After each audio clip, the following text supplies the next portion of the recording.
La réalité n'est qu'une illusion, certes tenace, Albert Einstein. Et si tout ce que vous avez connu jusqu'à présent, chaque expérience, chaque sensation, chaque personne rencontrée, n'était qu'une projection? Imaginez un instant que le monde qui vous entoure n'est pas solide, mais un hologramme, une illusion en 3 dimensions, créée par des forces qui dépassent votre compréhension. Ce n'est pas qu'un simple exercice intellectuel, c'est une invitation à changer votre façon de percevoir la réalité, à adopter une nouvelle manière d'être qui n'est pas limitée par le temps, l'espace ou les illusions qui nous enchaînent. La question est, êtes-vous prêt à faire le premier pas? L'hologramme de notre réalité. Ce concept peut sembler tout droit sorti d'un roman de science-fiction, mais certains ont consacré leur vie à explorer cette idée, pour ensuite disparaître sans laisser de traces après avoir prétendu avoir découvert la vérité ultime. L'un de ces individus, dont le nom est murmuré dans les cercles ésotériques, a dédié son existence à prouver que notre monde est un hologramme. Il a plongé dans les philosophies anciennes, la physique moderne et les pratiques mystiques, assemblant une image de la réalité qui remet en question tout ce que nous tenons pour acquis. Son voyage n'était pas simplement motivé par la curiosité intellectuelle. C'était une quête de libération, une tentative de s'affranchir des limites de ce monde illusoire pour accéder à quelque chose de bien plus grand.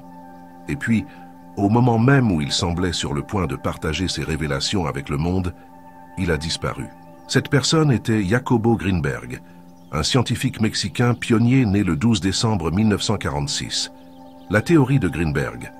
En tant que psychologue et chercheur sur la conscience, Greenberg a mené des études révolutionnaires sur la télépathie et la vision extraoculaire, repoussant les limites de notre compréhension de l'esprit humain et de son potentiel. Il a proposé que la conscience humaine ne soit pas seulement un observateur passif de l'univers, mais un participant actif capable de façonner et même de contrôler la réalité que nous expérimentons. L'une des contributions les plus fascinantes de Greenberg est son exploration de l'idée que nous existons au sein d'une construction informationnelle, l'hologramme mentionné plus tôt, où nos esprits servent de lentille, à travers laquelle cet univers holographique est perçu et modifié. S'inspirant de la physique, Greenberg a introduit le concept de synergie, un terme qu'il a inventé en combinant les mots synthèse et énergie. Cette idée était ancrée dans la conviction que le cerveau humain, dans son processus de décodage de la réalité perceptuelle, établit des connexions avec un cadre qu'il appelait le lattice, englobant l'espace et le temps. À travers ces connexions, Greenberg théorisait qu'il est possible pour la conscience humaine d'interagir avec le champ énergétique de l'univers, influençant ainsi la structure même de la réalité. Cette idée s'aligne avec la physique quantique, en particulier le paradoxe EPR, qui postule que des particules peuvent être intriquées de telle manière que l'état de l'une influence instantanément l'état de l'autre, quelle que soit la distance qui les sépare. Le travail de Greenberg ne se limitait pas à des concepts abstraits. Il était profondément engagé dans l'exploration des bases neurologiques de ces idées. Il a étendu son concept de synergie aux cerveaux humains, proposant que par la méditation et une conscience focalisée, un cerveau pourrait établir une connexion non locale avec d'autres cerveaux, permettant une communication directe sans s'appuyer sur des entrées sensorielles. Cela signifie que si la conscience humaine peut effectivement influencer la structure de l'espace-temps et interagir avec d'autres esprits au niveau quantique, alors notre compréhension de la réalité est bien plus fluide et dynamique que nous ne l'avions imaginé. Cela soulève la possibilité que la réalité elle-même soit une construction façonnée par la conscience collective, où chacun de nous joue un rôle dans sa création et son maintien. Les théories du Dr Greenberg présentent des parallèles intrigants avec la théorie de l'ordre implicite proposée par le physicien américain David Bohm.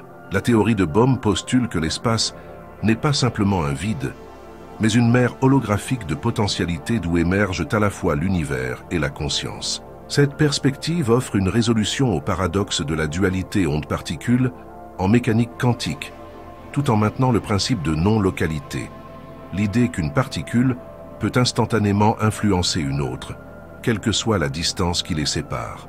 Le travail de Greenberg s'aligne avec la vision de Bohm, suggérant que la conscience elle-même pourrait être un participant actif dans ce déploiement holographique de la réalité.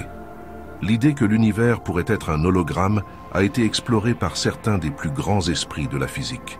Le principe holographique suggère que l'univers entier peut être décrit par des informations codées sur une surface bidimensionnelle, remettant en question nos notions d'espace et de temps. Notre mystérieux personnage voyait ce principe scientifique comme la preuve que les sages anciens avaient raison depuis le début. La réalité n'est pas ce qu'elle semble être. Interprétation. Mais plus nous approfondissons ce concept, plus nous réalisons que définir la réalité n'est pas aussi simple qu'il y paraît. La science moderne aussi remet en question la nature de la réalité.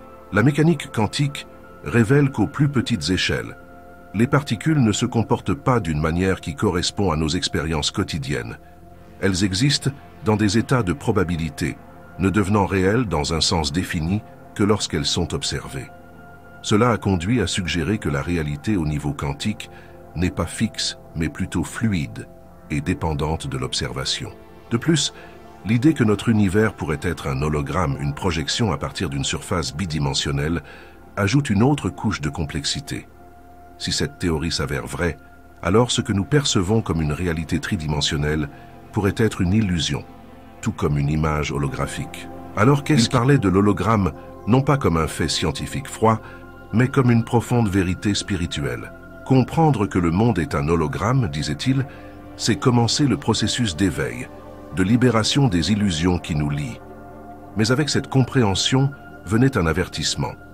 Ceux qui voient au-delà de l'hologramme doivent être prêts à lâcher prise sur tout ce qu'ils connaissent.